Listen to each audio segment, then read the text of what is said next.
Okay, let's unpack this. Right. We are diving into a paradox that I feel like exists in almost every organization today. Oh, absolutely. It's a huge tower. We all know instinctively and, empirically that teams are the absolute engines of innovation. Hmm. I mean, Peter Senge called them the fundamental learning units decades ago. And he was right. But here's the problem. Despite all the investment, I'm talking team building retreats, leadership training, all the new software, why do so many teams still struggle to genuinely adapt, to learn from their mistakes and, actually innovate together? It's the perennial challenge, isn't it? We keep throwing resources at the symptom, but we don't really understand the core mechanism. So it's not a lack of effort. Not at all. It's more confusion over which interventions actually move the needle. You see, team learning is frustratingly complex because it relies on these interpersonal dynamics, things like trust and shared understanding. The things you can't just command into existence. Exactly. You can mandate a new workflow, but you absolutely cannot mandate psychological safety. Which leaves leaders guessing and, frankly, wasting their budgets on stuff that doesn't work. Mm-hmm. So our mission today is to replace that guesswork with evidence. We're doing a deep dive into a really comprehensive 2020 meta-analytic review. This one's by Nellen, Geiseliers, and Gronert. And this isn't just theory. They didn't just look at 5 teams. They crunched the numbers on 50 different quantitative studies. That's almost 5,000 professional teams. Right, across all kinds of industries. Hospitals, manufacturing, software development. So this gives us quantified, evidence-based answers about where we should actually be putting our resources. And to figure that out, we first need to be crystal clear on what we're even trying to build. What is team learning? Good point. It's fundamentally a social process. It's something that happens when people interact, not when they just, take an online course by themselves or dump documents into a shared folder. So what does this social process actually look like in practice? Well, the research synthesizes 2 dominant views. The first one is all about behavior. Amy Edmondson is the big name here. She'd say it's the observable work of learning, asking questions, seeking out feedback, experimenting. And I'm guessing talking about mistakes. And crucially, yes, reflecting openly on results and discussing errors. So actually talking about the screw-up we just had in the project meeting, instead of just sweeping it under the rug? Precisely. That active reflection is key. Now, the second view is more cognition-focused. Okay, so what does that mean? This one is about the interaction process itself. It's about how a team reaches a mutual understanding and builds those shared mental models. So it's not just talking, it's making sure we're all on the same page. Exactly. Building a shared vision of the task, knowing who does what, agreeing on how we interact, real process clarity. And the business case for getting this right is pretty strong, I take it. It's overwhelmingly robust. Learning-capable teams outperform their peers, period. Steeper learning curves, dramatically reduced error rates, faster problem solving. But it's not just about the numbers, is it? Not at all. It's a huge lever for well-being. Teams that learn together report higher job satisfaction, much lower turnover, and that built-in safety acts as a crucial buffer against burnout. Okay, so let's get to what I think is the most crucial finding from this entire meta-analysis, because it really flips the script on how we think about management influence. This is the big one. If organizations are spending all their time and money on direct mandates, the policies, the required workshops, the research says those are not the most powerful drivers. They're just inputs. Maybe they're necessary, but they are not the ignition switch. So where's the real engine? The true engine of learning is inside the team itself. It's in what the study calls emergent states. And the data is just striking. How striking. These 4 internal dynamics explain substantially more of the variance in team learning than all the external stuff combined. The overall correlation is a massive 0.6. 60%. So if 60% of the battle is internal, that completely changes where a leader should focus their time and money. It has to. So let's name them. What are these 4 critical emergent states? Yeah. What are the internal conditions we absolutely have to get right? Okay, so they are the 4 conditions that allow for that collective risk-taking and coordination. First, and probably most famously, psychological safety. The freedom to speak up, admit you made a mistake. Exactly. Without fear of being shamed or punished. Second is shared cognition. That's the alignment of mental models we talked about, roles, tasks, the whole process. Okay, what's third? Third is team potency, or you might call it efficacy. It's that collective shared belief that we as a team can do this. That confidence in your own ability as a unit. And the fourth? Cohesion.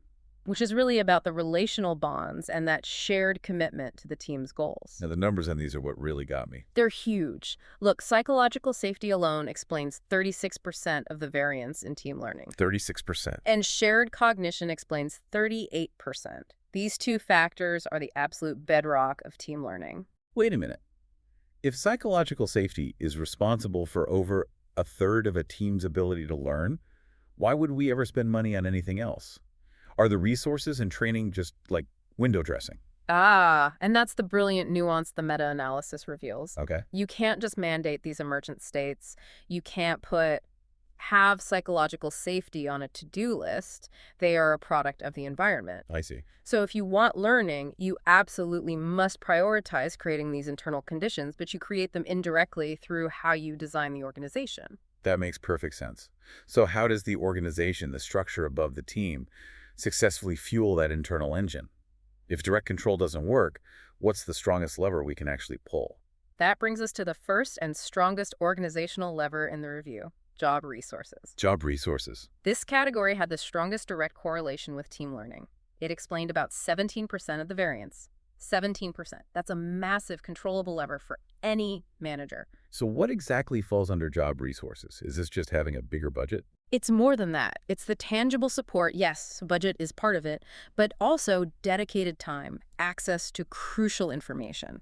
And this is key: specific team conditions like autonomy and empowerment. So it creates a kind of dual pathway. It does. Not only do resources directly help learning happen, but the very act of providing those resources sends a signal. It builds that psychological safety and forces the team to develop shared cognition. That's the key right there. Giving a team time and autonomy to solve a problem is a signal. It says, we trust your judgment. We empower you. And that signal is what builds the safety. Exactly. When teams are resourced properly, they have the cognitive slack they need to reflect and have real dialogue. They aren't just constantly in firefighting mode. Okay, let's make this practical. What specific structures are we talking about here? It means designing the work to protect learning time. We're talking about structured protocols for reflection, like mandatory after-action reviews, not just hoping people will reflect on their own time. Because they won't. They're too busy. Of course not. And decision-making authority is huge. The research confirms that when you empower teams, you get greater psychological ownership. If I own the outcome, I'm personally invested in figuring out why something broke. Right. And you need that cross-functional information access. You have to break down the silos. Learning dies at the organizational boundary. If the marketing team doesn't understand the engineering constraints, they're just optimizing against bad data. The AstraZeneca example in the source material was fantastic for this. Tell us about it. Their pharma R&D teams were given what they called bounded autonomy, so control over timelines and resources, but within certain limits. The outcome wasn't chaos. Far from it. It was significantly higher learning behaviors, faster problem solving, more innovative solutions, because they felt safe enough to test unconventional ideas. And you see the exact same principle in manufacturing, the case study of the U.S. automotive supplier. Where they could actually pause the assembly line. Yes. They had protected time and resources to stop and do collective troubleshooting. Instead of management just patching the issue, the teams analyzed the root cause together. And they developed a much deeper understanding of the process. Which led to sustained long-term productivity gains. That learning time wasn't a cost, it was an investment. So if job resources is the fuel for the engine, the research suggests that organizational culture is like the atmospheric condition. It's what allows the engine to run without stalling. That's a perfect analogy. Culture and climate are the second major lever. Now, this one has a smaller direct correlation with learning, but a really robust indirect effect on those emergent states, especially on psychological safety. Culture works by creating psychological permission. So culture doesn't teach you how to learn, but it determines whether you dare to learn openly. Precisely.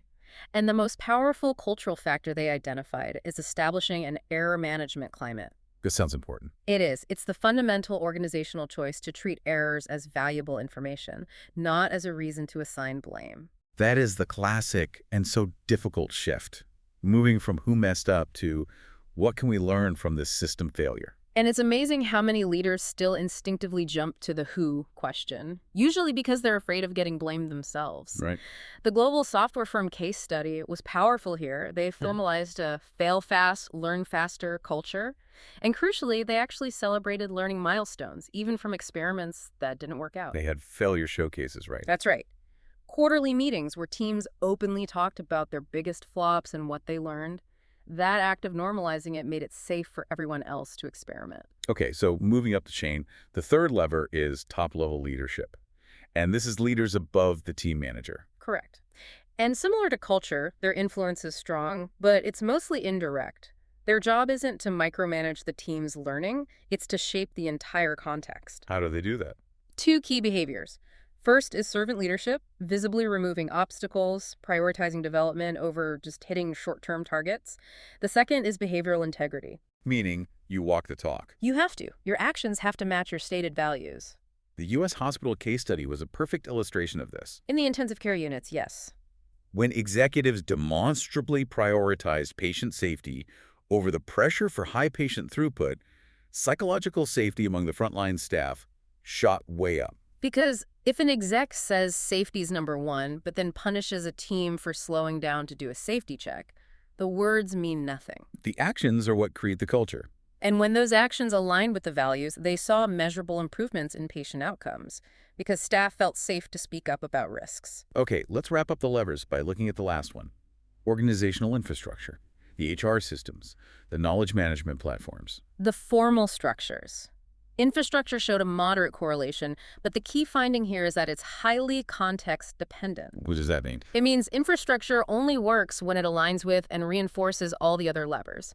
If the foundation, the safety, the resources, the culture isn't there, the system is useless. So a fancy, expensive knowledge management platform won't save you if teams are too scared to contribute honestly. No, because they'll just use it to bury bad news or upload useless documents to cover themselves. They won't share genuine insights.